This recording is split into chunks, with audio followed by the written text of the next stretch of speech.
السلام عليكم ورحمة الله وبركاته. معكم محمد الفيلي مترجم لغة الإشارة.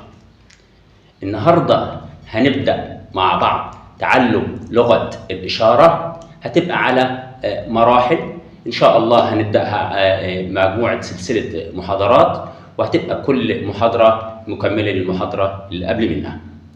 النهاردة هنبدأ بأول محاضرة الأولى، وهي ماهية أو تعريف لغة الإشارة.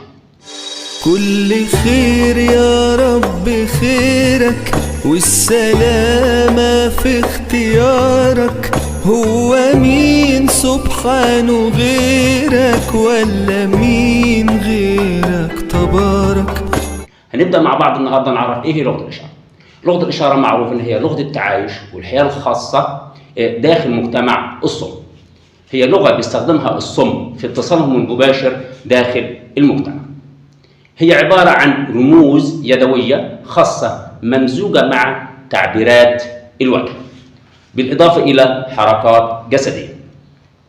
التعبيرات والرموز وتعبيرات الوجه دي ممثلة لبعض الكلمات والمفاهيم والأفكار اللي تعتمد اعتماد كبير على حاسة الإبصار، وتعتمد أيضا على قوة الملاحظة، وهي لغة مرئية وليس لها صور تكتب بها. هي عبارة عن لغة فريدة ترتبط بالمجتمع، مجتمع الصم داخل كل دولة، وبناء عليه بتختلف من دولة إلى أخرى اختلاف بسيط باختلاف الثقافات والعادات. وطبعا بيبقى اختلاف بسيط، وده هنشوفه في محاضرات لاحقة. لما نيجي نتكلم عن إشارة لشيء معين هنقول مثلا عندنا كذا في القاموس العربي الموحد، كذا القاموس المصري كذا. يبقى احنا كده خدنا ما هي تعريف لغة الإشارة. الأمر الثاني، في بعض المبادئ لابد ان انا التزم بيها عند تعاملي او عند تعلم لغة الإشارة. المبادئ لازم ان انا اخد بالي منها.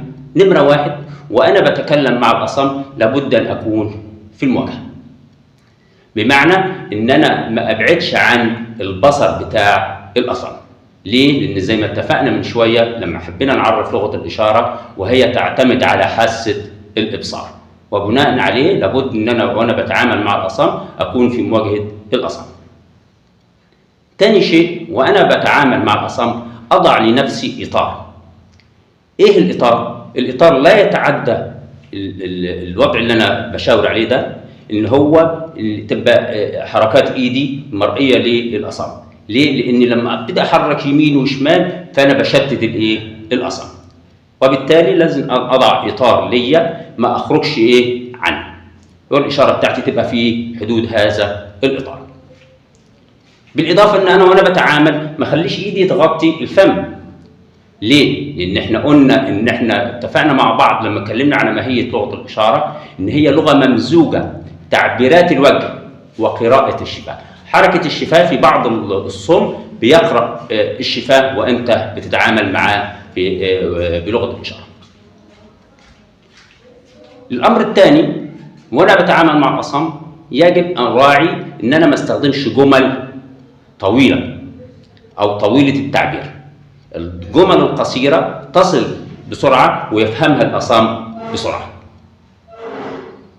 أراعي أيضا لما اتفقنا من شوية أنها لغة ممزوجة، يبقى أراعي أن تعبيرات الوجه والحركات الجسدية تتناسب مع الجمل اللي أنا بقولها للأصم.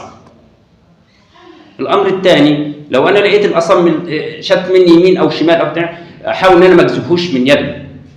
الحركة الجذب من يد ديت أحيانا بتضايق الأصم، ولكن يمكن أن أستعيد عنها أربط على كتفه، حركة اليد، المهم ألفت نظره بأي حركات أخرى غير إن أنا أجذبه من يدي. من المعروف أيضا لما أتعامل مع الأصم أن الشخص المرح أفضل من الشخص العبوس. يجب أن أكون حريص وأنا بتحدث مع الأصم أن أنا أتكلم بطريقة عادية، لأن دي هي المفترض أن أنا عشان أخذ معلومة لابد أن أنا أتحدث مع الأصم، وبالتالي لابد أكون أتكلم بطريقة عادية معاه وأكون مرح، أبعد عن أن أنا أكون شخص عبوس، لأن من المعروف عامة أن الشخص المرح أفضل من الشخص العبوس. وبما أن الحوار والتعامل مع الأصم هي الطريقة الوحيدة لأخذ المعلومات من الأصم، فلا تتردد أبدا إن أنت وتتعامل مع الأصم إذا أغمي عليك شيء من الإشارات ما فهمتهوش، إن أنت تطلب منه بأدب بسؤال، إن أنت تقول له يبطئ هو بيتكلم بإشارة في وقت إنه يكون ما فهمتش أي إشارة من الإشارات، وبالتالي ممكن نقول له كرر تاني الإشارة لحد ما أنا أفهم هو بيقول إيه. دي كلها أنا مسميها مبادئ يجب إن إحنا نراعيها عند تعلم لغة الإشارة وعند التعامل مع الشخص الأصم.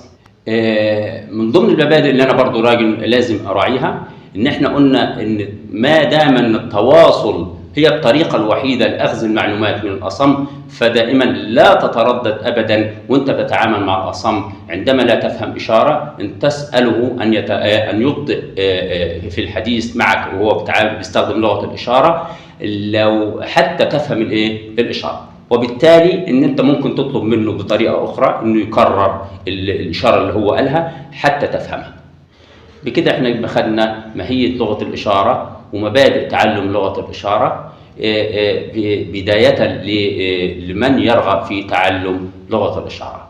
اشكركم والسلام عليكم ورحمه الله وبركاته. لا تنسوا الاعجاب بالفيديو والاشتراك في القناه.